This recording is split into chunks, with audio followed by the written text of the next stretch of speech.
욥기 29장 구약성경 제가 갖고 있는 126쪽입니다. 말씀이 좀 긴데 좀 빨리 교독하도록 하겠습니다. 네가 그들에게 나를 섬길 제사장 직분을 위임하여 그들을 거룩하게 한 일은 이러하니 곧 어린 숫소 하나와 흠없는 순양 둘을 택하고 무교병과 기름 섞인 무교과자와 기름 바른 무교 전병을 모두 고운 밀가루로 만들고 그것들을 한 광주리에 담고 그것을 광주리에 담은 채 그 송아지와 두 양과 함께 가져오라. 너는 아론과 그의 아들들을 회막문으로 데려다가 물로 씻기고 의복을 가져다가 아론에게 속옷과 에봇 받침 겉옷과 에봇을 입히고 흉패를 달고 에봇에 정교하게 짠 띠를 띠게 하고 그의 머리에 관을 씌우고 그 위에 거룩한 패를 더하고 관유를 가져다가 그의 머리에 부어 바르고 그의 아들들을 데려다가 그들의 속옷을 입히고 아론과 그의 아들들에게 띠를 띠우며 관을 씌워 그들에게 제사장의 직분을 맡겨 영원한 규례가 되게 하라. 너는 이같이 아론과 그의 아들들에게 위임하여 거룩하게 할지니라. 너는 송아지의 회막을 끌어오고 아론과 그의 아들들은 그 송아지 머리에 안수할지며 너는 회막문 여호와 앞에서 그 송아지를 잡고 그 피를 네 손가락으로 제단 뿔에 바르고 그 피 전부를 제단 밑에 쏟을치며 내장에 덮인 모든 기름과 간 위에 있는 커플과 두 콩팥과 그 위에 기름을 가져다가 제단 위에 불사르고 그 숫소의 고기와 가죽과 똥을 진 밖에서 불사르라. 이는 속죄제니라. 너는 또 순양 한 마리를 끌어오고 아론과 그의 아들들은 그의 순양의 머리 위에 안수할지며 너는 그 순양을 잡고 그 피를 가져다가 제단 위에 그 주위에 뿌리고 그 순양의 각을 뜨고 그 장부와 다리를 씻어 각을 뜬 고기와 그 머리와 함께 두고 그 순양 전부를 제단 위에 불사르라. 이는 여호와께 드리는 번제요 이는 향기로운 냄새니 여호와께 드리는 화제니라. 너는 다른 순양을 택하고 아론과 그 아들들은 그 순양의 머리 위에 안수할지며 너는 그 순양을 잡고 그것의 피를 가져다가 아론의 오른쪽 귀뿌리와 그의 아들들의 오른쪽 귀뿌리를 바르고 그의 오른손 엄지와 오른발 엄지에 바르고 그 피를 제단 주위에 뿌리고 제단 위에 피와 간유를 가져다가 아론과 그의 옷과 그의 아들들과 그의 아들들의 옷에 뿌리라. 그와 그의 옷과 그의 아들들과 그의 아들들의 옷이 거룩하리라. 또 너는 그 순양의 기름과 기름진 꼬리와 그것의 내장을 덮인 기름과 간 위에 커플과 두 콩팥과 그것들의 위에 기름과 오른쪽 넓적 다리를 가지라. 이는 위임식의 순양이라. 또 여호와 앞에 있는 무교병 광주리에 떡 한 개와 기름 바른 과자 한 개와 전병 한 개를 가져다가 그 전부를 아론의 손에 그의 아들들의 손에 주고 그것을 흔들어 여호와 앞에 요제를 삼을지며 너는 그것을 그들의 손에 가져다가 제단 위에 번제물을 더하여 불사르라. 이는 여호와 앞에 향기로운 냄새니 곧 여호와께 드리는 화제니라. 너는 아론의 위임식 순양의 가슴을 가져다가 여호와 앞에 흔들어 요제를 삼으라. 이것은 내 빙긋이니라. 너는 그 흔든 요제물 곧 아론과 그의 아들들의 위임식 순양의 가슴과 널쩍다리를 거룩하게 하라. 이는 이스라엘의 자손이 아론과 그의 자손에게 돌릴 영원한 분깃이요 거제물이니 곧 이스라엘 자손이 화목제물의 제물 중에서 취한 거제물로서 여호와께 드리는 거제물이니라. 아론의 성인 후에 아론의 아들들에게 들릴지니 그들이 그것을 입고 기름 부음으로 위임을 받을 것이며 그를 이어 제사장들이 되는 아들이 회막에 들어가서 성소를 섬길 때 이레 동안 그것을 입을지니라. 너는 위임식 순양을 가져다가 거룩한 곳에서 그 고기를 삶고 아론과 그의 아들들은 회막문에서 그 순양의 고기와 광주리에 있는 떡을 먹을지니라. 그들은 속죄물 곧 그들을 위임하며 그들을 거룩하게 하는 데 쓰는 것을 먹되 타인은 먹지 못할지니 그것이 거룩하기 때문이라. 위임식 고기나 떡이 아침까지 남아 있으면 그것을 불에 살을지니 이는 거룩한즉 먹지 못할지니라. 너는 내가 네게 한 모든 명령을 아론과 그의 아들들에게 그같이 하여 이레 동안 위임식을 행하되 매일 송아지를 하나로 속죄하기 위하여 속죄제를 드리며 또 제단 위하여 속죄하여 깨끗하게 하고 그것을 기름을 부어 거룩하게 하라. 너는 이레 동안 제단을 위하여 속죄하여 거룩하게 하라. 그리하면 지극히 거룩한 제단이 되리니 제단에 접촉하는 모든 것이 거룩하리라. 네가 제단 위에 드릴 것은 이러하니라. 매일 1년 된 어린 양 2마리니 한 어린 양은 아침에 드리고 한 어린 양은 저녁 때에 드릴지며 한 어린 양의 고운 밀가루 10분의 1 예배받지 있는 기름 4분의 1 흰을 더하고 또 전제로 포도주 4분의 1 흰이 더할지니며 한 어린 양은 저녁 때 드리되 아침에 한 것처럼 소제와 전제 그것을 함께 드려 영원한 향기로운 냄새가 되게 하여 여호와께 화제로 삼을지니 이는 너희가 대대로 여호와 앞에 회막문에서 늘 드릴 번제라. 내가 거기서 너희와 만나고 네게 말이라. 내가 거기서 이스라엘 자손을 만날래니 내 영광으로 말미암아 회막이 거룩하게 될지니라. 네가 그 회막의 제단을 거룩하게 하며 아론과 그의 아들들도 거룩하여 하게 하여 네게 제사장 직분을 행하게 하며 내가 이스라엘 자손 중에 거하여 그들의 하나님이 되리니 다 같이 그들은 내가 그들의 하나님 여호와라서 그들 중에 거하려고 그들 애굽 땅으로 인도해낸 줄 알리라. 나는 그들의 하나님이 여호와니라. 아멘.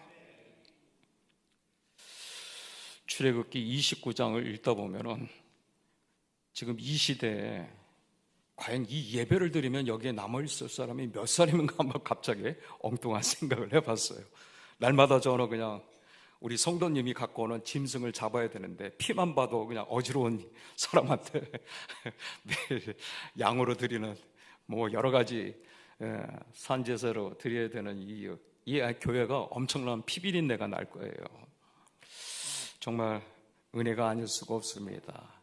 각자 있는 집에서 하나님 앞에 설 것을 생각하고 곱게 입은 이 옷을 갖고 옷을 입고 이렇게 주님 앞에 나온다는 것, 우리가 이렇게 좋은 환경 속에서 하나님 앞에 예배 드린다는 것, 그리고 오늘 이 새벽에 하나님의 은혜를 바라보면서 나온 자들에게 하나님이 또 준비한 은혜가 있다는 것, 어찌 아니 기쁠 수가 있겠습니까? 이런 예배가 있기 전에 우리 하나님께서는 구약에 있는 이스라엘 백성들을 통해서 오늘 이 성막제도, 특별히 제사장이 드려야 될 이 역할과 그리고 그 역할 속에서 어떤 영적인 의미가 있는지를 오늘 본문을 통해 알고자 합니다. 오늘 제목은 하나님의 뜻을 이루는 자. 저와 여러분들은 은혜로 살아가는 자입니다. 맞습니까? 예, 은혜로 살아가는 자. 그런데 우리가 잊지 말아야 될 게 하나님의 은혜로 살아갑니다라는 그 의미 속에는 우리의 그 믿음이 하나님의 뜻을 이룰 수 있는 자들입니다라는 것이 같이 내포되어 있다는 것입니다. 그래서 우리는 아까도 찬송가 주님의 뜻을 이루소서, 그렇죠, 은혜를 알고 그 은혜에 감사하면서 하나님의 허락하신 모든 환경에 믿음으로 나가는 것, 그것이 바로 순종을 통해서 역사하시는 하나님의 뜻을 이룰 줄 믿습니다. 오늘도 여러분들이 이 자리에 서는 것, 하나님의 뜻을 이루는 역사가 있을 줄 믿습니다. 나는 날마다 어디에 위치하는가, 오늘 이 본문을 통해서 나의 영적인 위치를 또 점검하는 시간이 됐으면 좋겠습니다. 오늘 이 본문을 짧은 시간 안에 이걸 다 설명하자니 굉장히 좀 어려움이 있더라고요. 오늘 이 설교가 우리 성도님들한테 짧은 시간에 이 내용들이 상징적인 것이 굉장히 많은데 이 상징적인 것을 다 설교해봐야 우리 성도님들한테는 너무 무리가 되는 것 같아서 딱 2가지 질문을 만들어가지고 이 질문 속에서 영적인 메시지를 뽑아내요. 그 영적인 메시지로 우리 기도 제목을 삼을까 합니다. 그 2가지는 이렇습니다. 왜 지금 이 제사장의 율례가 우리에게 읽혀지고 있는가? 그냥 쉽게 예수님께서 우리에게 오셔서 하나님께서 제정하신 모든 법이 이렇게 됐습니다라고 히브리서처럼 딱 하면 되는데 그렇지 않고 모세의 오경, 그것도 출애굽기에 지금 오늘 저와 함께 읽었던 29장이 지금 기록되어 있는 거예요. 이 29장이 기록되어 있는 것은 분명히 하나님의 섭리 가운데 우리에게 알려주고자 하는 영적 메시지가 있는 거죠. 그러니까 이거를 빼놓고 갈 수는 없는 거예요. 분명히 이 말씀 속에서 우리가 이 시대를 살면서 율법은 행위가 행위가 하나님 앞에 의로움을 갖는 것이 아니라 그 율법의 정신입니다. 우리가 잊지 말아야 될 게, 하나님께서 그 율법은 선한 거지만 그러나 이 시대를 살고 있는 게, 예수께서 모든 율법을 완성했다고 해서 우리는 그냥 율법 10계명을 20장에 배웠죠. 그걸 덮어버리는 게 아니라 오히려 그 율법을 완성하신 예수께서 오늘 우리가 읽고 있는 이 출애굽기 29장에 나와 있는 율법 정신이 지금 우리에게 다가오신 예수와 어떤 은혜가 교착점이 있는지 우리는 그것을 알 필요가 있습니다. 그래서 첫 번째 질문은 율법이 왜 우리에게 주어졌는가예요. 그 율법이 주어진 것은 헬라어로 노모스라는 뜻을 갖고 있습니다. 분배하다, 분리하다, 분리시키다, 이런 뜻을 갖고 있는데, 하나님의 백성으로서 세상 삶 속에서 거룩하게 살도록 하나님께서 제정하신 거예요. 하나님께서 제정하신 거예요. 근데 이 제정하신 것에 우리가 이해해야 될 근본적인 그 아까 정신이 있는데, 이것을 쉽게 이해하려면 여러분들이 지금 뭐 키웠던 자녀분들이 이제는 다 성인이 될 것 같아요. 보니까 그러네요. 성인이 다 됐단 말이에요. 그럼 자기 알아서 이제 생활하는데, 그 전에 알아서 하지 못할 때 이 아이가 엄마의 모유를 먹고 부모의 사랑을 받으면서 성장할 때, 이 아이는 세상을 살아가는 어떤 지식도 없기 때문에 일일이 엄마 아빠가 이 아이에게 조건을 제시합니다. 이렇게 하면 이거 줄게, 이렇게 하면 칭찬해주고, 이런 조건적인 약속을 합니다. 그런데 이 조건적인 약속을 때로는 어기지 못할 때 무엇이 발동하죠? 우리 부모님들은 무조건적인 사랑이에요. 그렇죠. 이걸 좀 이해를 해주시면 돼요. 이 이해를 갖고 이 율법 정신을 들어가면, 하나님은 그래서 사랑이시구나.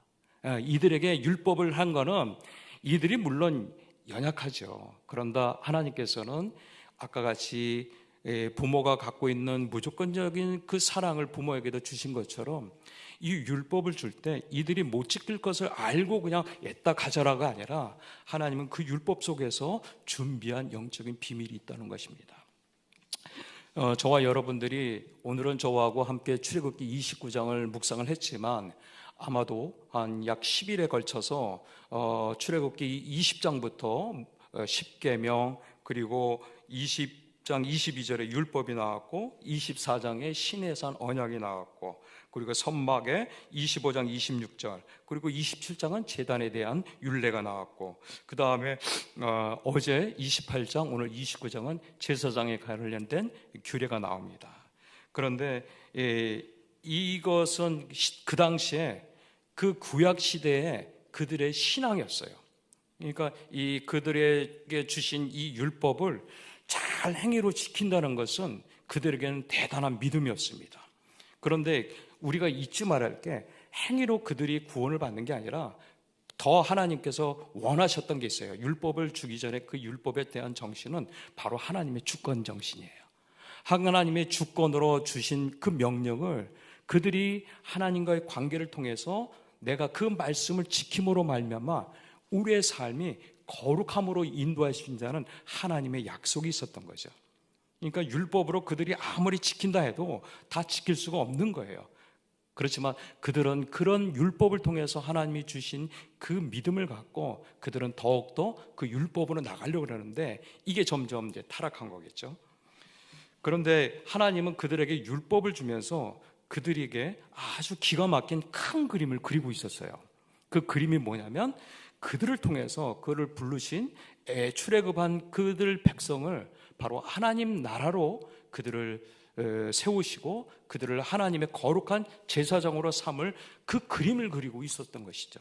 그런데 그 그림은 갑자기 나온 게 아니라, 여러분들과 함께 묵상했던 출애굽기 19장 5절 6절은 굉장히 중요한 언약입니다. 율법을 핵심 풀어갈 때 가장 중요한 핵심이 이렇습니다. 제가 읽어드릴게요. 세계가 다 내게 속하였나니 너희가 내 말을 잘 듣고 내 언약을 지키면 너희는 모든 민족 중에 내 소유가 되겠고, 너희가 내게 대하여 제사장 나라가 되며 거룩한 백성이 되리라. 너는 이 말을 이스라엘 자손에게 전할지니라. 그러니까 하나님의 계획은, 하나님의 큰 계획은 이 언약, 바로 이들이 그 앞으로 광야를 나가기 전에 하나님께서 이들에게 주신 언약으로부터 출발합니다. 그러니까 우리가 잊지 말아야 될 거는 앞으로 있을 때마다, 율법이 나올 때마다 하나님이 이들에게 율법을 줬던 그 정신, 출애굽기 19장 5절에서 6절의 말씀, 하나님이 이들을 언약 백성으로 택하셨고, 그래서 이 언약을 통해서 이들을 제사장 나라 거룩한 백성으로 만드는 게 하나님의 계획이었어요. 우리가 이 본문을 읽다 보면 이 나무를 오래 보다 보면은 이 숲 전체를 잃어버릴 때가 있어요. 지금 이곳은 어디? 시내산이에요.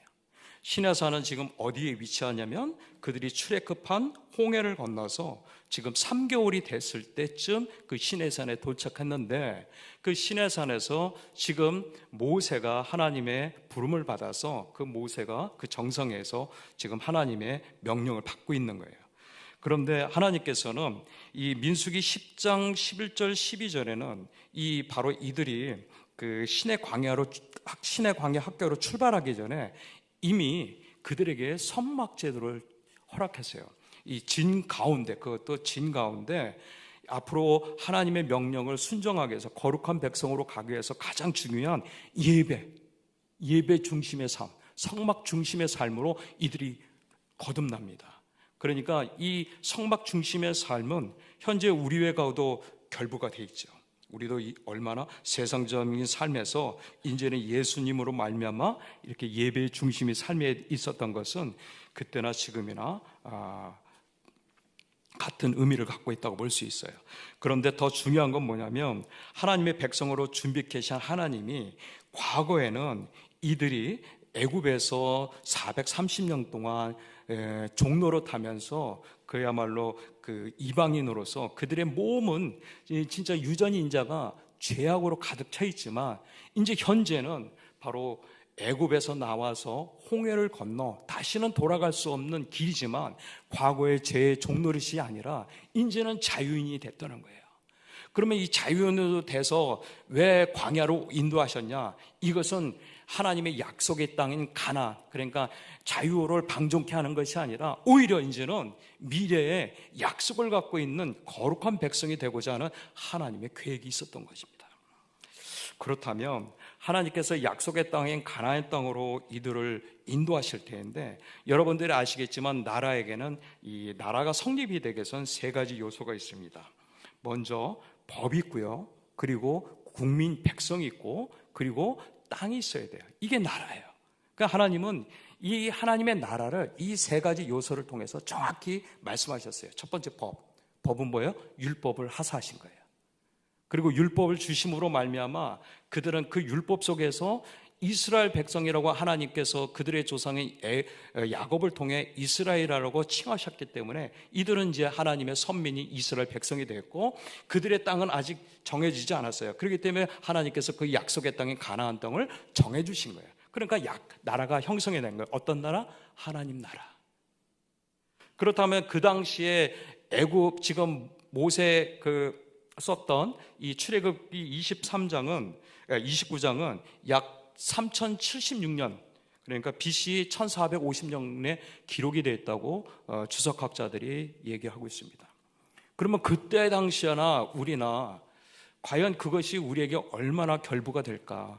지금도 이거 도대체 모든 영어가 생소하고 그 제사 형식이 너무 까다로워서 이것이 우리는 간단하게 드리는데, 그렇게 복잡하게 절차를 드려야 되는 그 예배와 이렇게 우리는 들어와서 기도하고 그다음 말씀 듣고 찬양하고 다시 기도하고 집에 들어가면 이게 간단한 예배인데, 이 예배와 그 당시에 그 구약에 있는 그 제사장이 드리는 이 예배하고는 어떤 차이가 있을까? 아까도 얘기했지만 율법을 하사한 게 하나님의 계획 가운데 있었습니다. 그 율법에 대해서 정확히 이해하려면 로마서하고 히브리서를 묵상할 필요가 있습니다. 그러나 중요한 것은 뭐냐면 그 당시에 그들에게 주었던 이 율법에 대한 정신을 그들은 왜곡을 했고, 그들이 그 왜곡을 갖고 있었던 것 중에 하나가 율법을 가진 자만이 하나님의 선민이라고 했기 때문에 그들은 오히려 예배의 특권의식을 가졌던 거예요.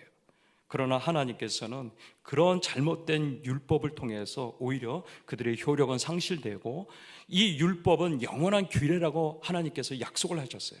따라서 이 세우신 이 율법을 그들의 그 효력 상실로 통해서 흐지부지게 된 것이 아니라 오히려 하나님의 아들이신 예수께서 이 율법의 완성이 되심으로 말미암아 우리는 지금 요한복음 1장 12절에 이런 얘기가 있죠. 말씀이 예수 그리스도를 구세주로 영접하는 자는 곧 하나님의 자녀가 되는 권세를 주셨다고 말씀하셨어요. 그러니까 우리는 예수를 우리가 믿음으로 말미암아 예수께서 주신 그 계명을 믿고 실천함으로 인해서 예수께서 우리를 하나님의 자녀 삼으셨고, 그 하나님의 자녀 삼은 우리는 바로 하나님의 뜻대로 살아가는 자가 천국에 이를 것 같은 그 천국이 본향인 것처럼 이 땅에 비록 살지만 우리는 예수로 말미암아 하나님의 자녀가 됐다는 것을 잊지 않으시기 바랍니다. 따라서 율법은 없어질 게 아니라 우리가 율법의 정신을 기억하면서 그리고 우리에게 허락하신 이 은혜의 시대에 복음이 우리에게 얼마나 더 귀한가를 깨닫게 하는 은혜가 있습니다. 다음 두 번째는, 그렇다면 이 지금 현재 전체가 나와 있는 게 제사장 위임식이에요. 이 제사장 위임식은 저와 여러분들에게 어떤 영적 의미가 있을까?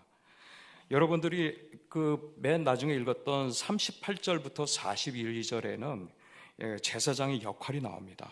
앞에 내용들을 많이 설명하면 시간이 참 부족한데 중요한 것만 일단 포인트만 찍으면 제사장의 역할이 나오는데, 이 제사장 역할이 보시면 알겠지만 매일 하나님께 이 두 번의 제사를 드립니다.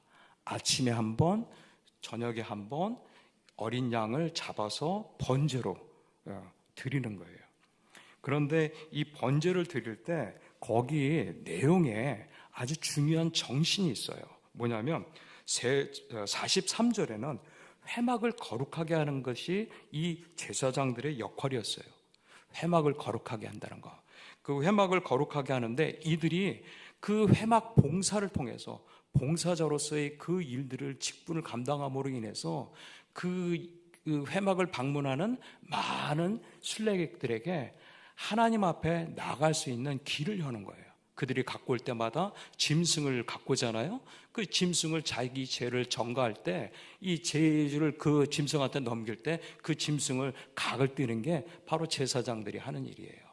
그러니까 제사장들이 없으면 예배로 나갈 수가 없는 거예요. 따라서 그들이 곳곳에서 봉사하는 것처럼, 현대 교회에서 봉사하는 것처럼 그들의 봉사자가 있기 때문에 예배가 순조롭게 진행될 수 있는 것을 우리는 이 본문을 통해서 알 수 있죠. 또한 그들에게 또 뭐가 있었냐면 42절에 너희와 만나고, 아까도 얘기했지만 성막 밖에 있는 사람들은 온몸이 죄로 있습니다. 그런데 주님 앞에 나가기에는 성막 안에 들어오는 문 하나를 통과하면 바로 제단이 있고, 그 제단을 들어가 앞에 바로 가면은 성소와 지성소가 있습니다. 거기까지는 못 들어가지만, 그러나 이들이 절차에 따라서 회막 문까지 안내할 때 이들이 안내합니다. 어떻게? 자신의 죄를 이 짐승에게 전가할 수 있도록 돕는 자가 바로 이 제사장의 역할이었어요. 그리고 또 뭐였냐면은 이들에게 어제 출애굽기 28장 30절에는 뭐라고 했냐면, 이들에게 그 제사장에게는 에봇을 입는데 그 에봇 앞에 흉패가 있어요. 흉패의 그 안에 구슬 두 개가 있죠. 그 구슬 두 개는 우림과 둠밈이에요. 그 우림과 둠밈은 하나님의 뜻을 물어보고 하나님의 뜻을 전달하는 것, 이 전달자의 역할이에요. 그러니까 제사장은 크게 세 가지로 그들의 직분을 얘기할 수 있어요.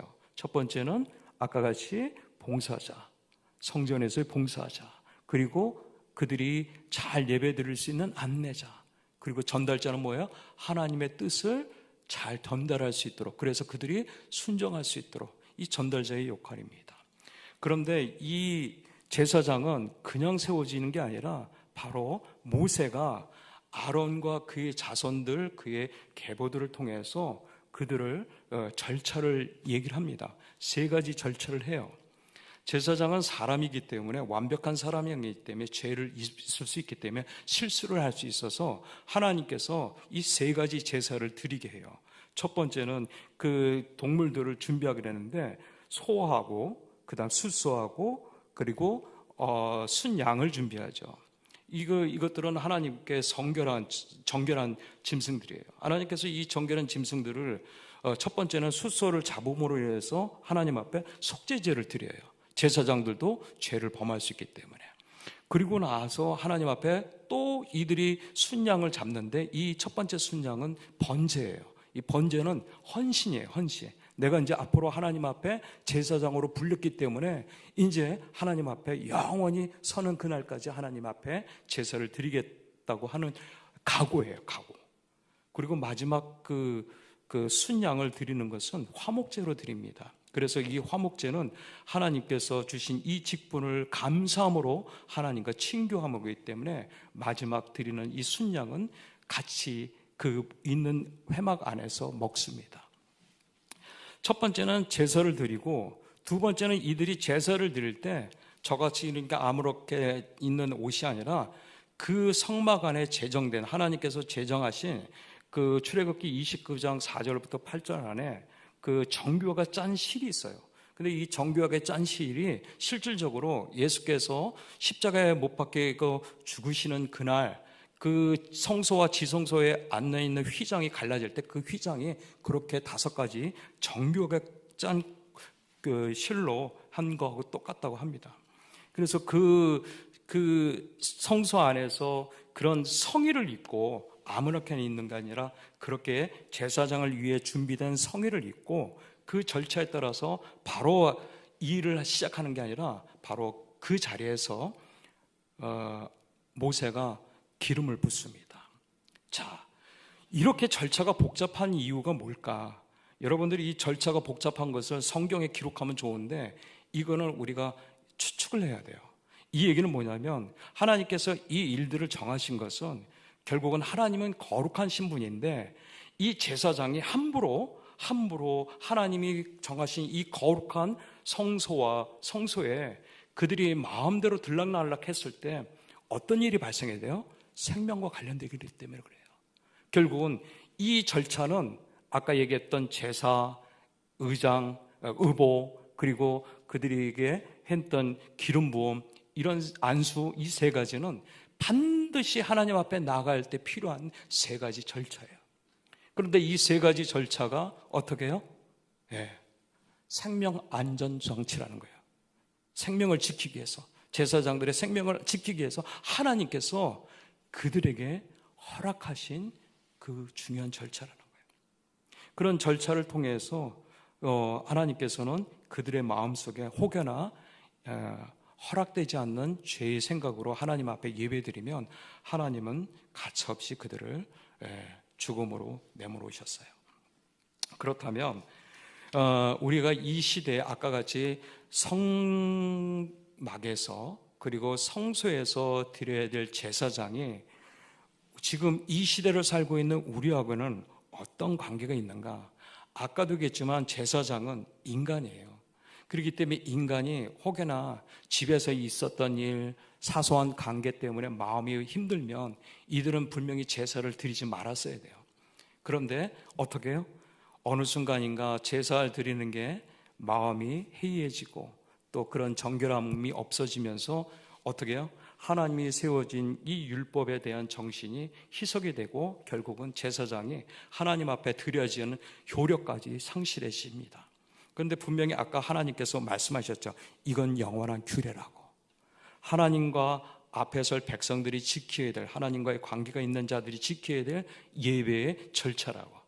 하나님은 그들에게 주셨던 이 율례를 그들이 스스로 효력을 상실했기 때문에 그걸로 정지가 된 게 아니라 하나님은 당신의 아들 예수 그리스도를 오히려 우리에게 보내심으로 말미암아 화해 제사로 말미암아 영원한 제사를 드렸다는 거죠. 그래서 그가 그 십자가의 죽으로 말미암아 마태복음 27장 51절에는 성소의 휘장이 찢어지는 순간 이런 사건이 있었다고 합니다. 히브리서 9장 12절에는 오직 자기 피로 영원한 속죄를 드리는, 단번에 이제 우리가 매번마다 우리의 죄가 있을 때마다 그 각을 띠고 그런 걸쳐가 아니라 예수를 내가 고백함으로 말미암아 예수님의 이름으로 내 죄를 고백하면 바로 예수 그리스도로 말미암아 우리는 용서함을 받는다는 사죄의 은총을 받은 거예요. 믿습니까? 어렵습니다. 두 번째는 아까 성의를 입어야 되는 절차가 있었는데 로마서 13장 14절하고 갈라디아서 3장 27절에 바로 그 예수께서 우리의 눈에는 보이지 않지만 그러나 우리에게는 분명히 예수가 나의 구세주임을 믿지 않습니까? 그런 신앙을 고백했죠. 그래서 세례를 받았어요. 그들이 바로 그리스도의 옷을 입었다고 합니다.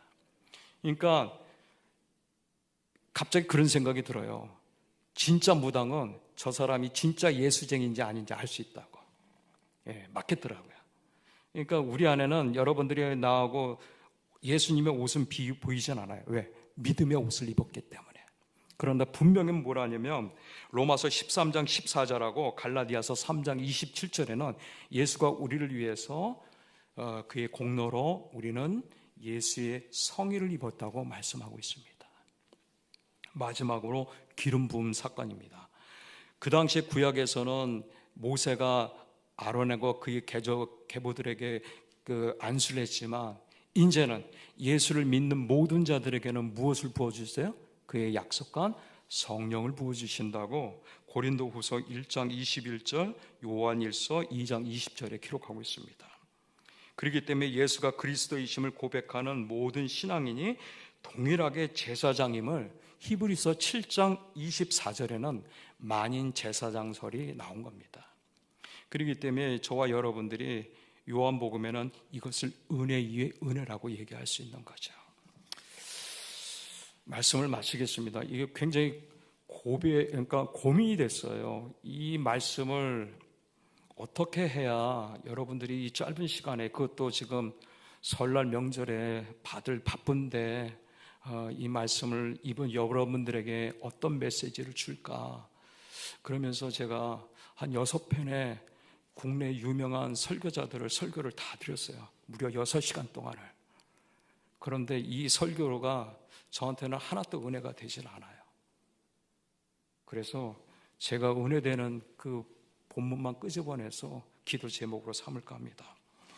저하고 지금 읽었던 출애굽기 29장은 그 시내산 정상에서 하나님과 누구하고 대면이에요? 모세하고 대면이에요. 그런데 그 모세하고 대면하는 순간 출애굽기 32장에는 기가 막힌 사건이 벌어집니다. 어떤 사건인 줄 아세요?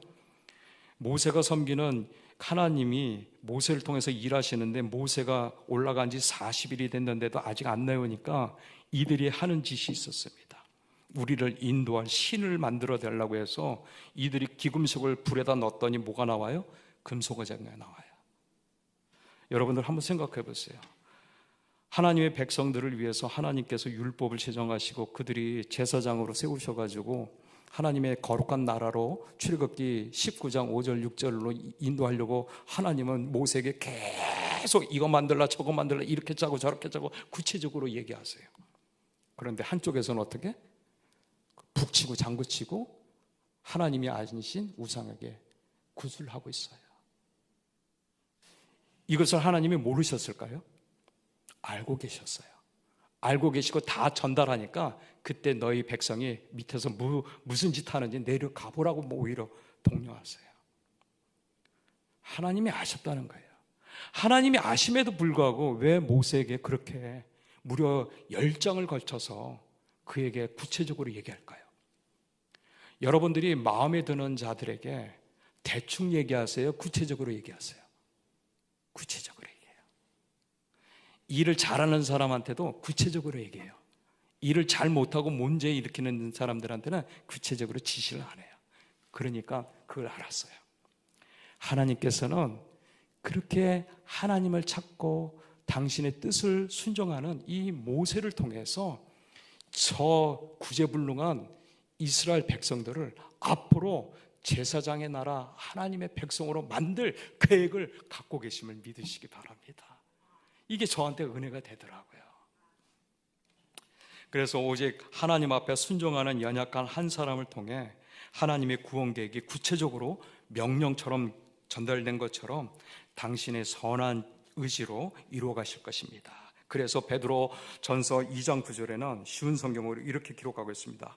그러나 여러분은 하나님께서 선택하신 민족이며 왕의 제사장입니다. 또 거룩한 나라이며 하나님께서 홀로 다스리는 나라의 백성입니다. 하나님께서는 그분의 행하신 놀라운 일들을 알게 하시려고 여러분을 어두운 가운데서 불러내어 그의 놀라운 빛 가운데로 인도하셨습니다. 예수 그리스도로 말미암아 그의 공로로 우리는 이 예배 가운데 우리를 바로 예배를 돕는 봉사자요, 그리고 안내자요, 전달자로 세우셨다는 것입니다. 이 사실을 여러분들이 잊지 않으시기 바랍니다.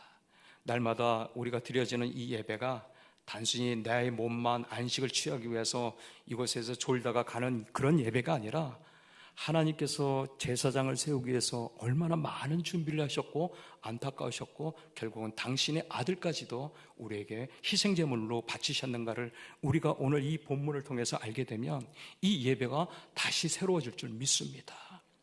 그래서 모세 한 사람이 선지자가 순종함으로 말미암아 아론 같은 제사장이 세워지고 또 하나님 앞에 거룩한 백성으로 나간 것 같이 이제는 예수님을 만난 성도가 왕의 제사장으로 삶아지고 천국 백성으로 직접 하나님께서 빚어갈 것을 믿습니다.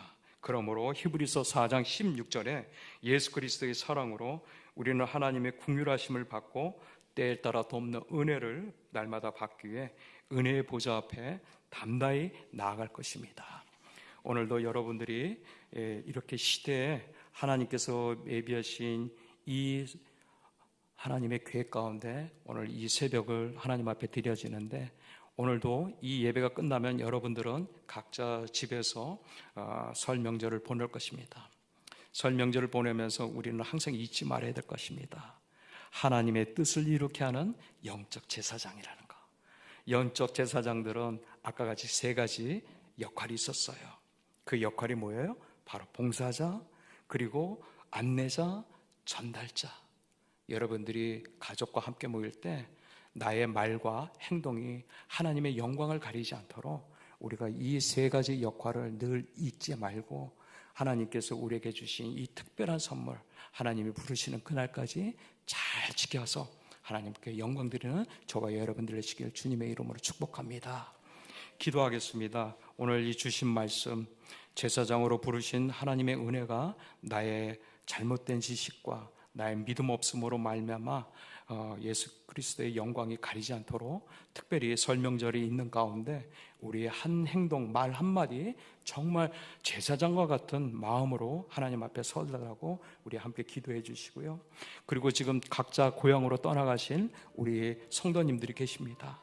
그들이 그 고향 가운데 부모님들과 다 교제가 마치면 다시 원위치 할 것입니다. 삶의 환경으로 다시 돌아오는 그 순간까지도 그들의 안전을 허락해 달라고, 그리고 하나님께서 오늘 우리에게 귀한 말씀을 선포하실 담임 목사님, 그 말씀이 우리의 영육을 하나님 앞에 더 성결한 삶으로 드려질 수 있도록, 그리고 우리 원로 목사님 빠른 건강 회복을 위해서, 또 우리 각 나라에서 선교를 하고 있는 우리 선교사를 위해서 우리 주여 이름을 부르며 기도하겠습니다.